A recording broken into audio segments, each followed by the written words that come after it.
In this guide, I'll show you how to fix it when you're watching videos on Facebook and it's lagging. So the first thing you want to do is select your profile picture in the bottom right corner. Then you want to scroll down in this section and look for settings and privacy. And once you open this up, scroll down and we're going to go to cellular data use. Now here's where you're going to see video quality. By default, it'll be set to optimized.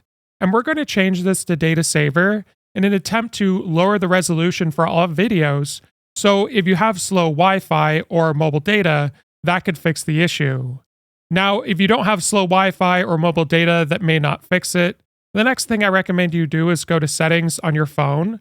And then what you want to do from this main section is scroll down, and we're going to go to general. And then you want to look for iPhone storage. Now, once you're here, you want to scroll down and look for Facebook. And once you find it, you can select it. And then you want to try offloading the app.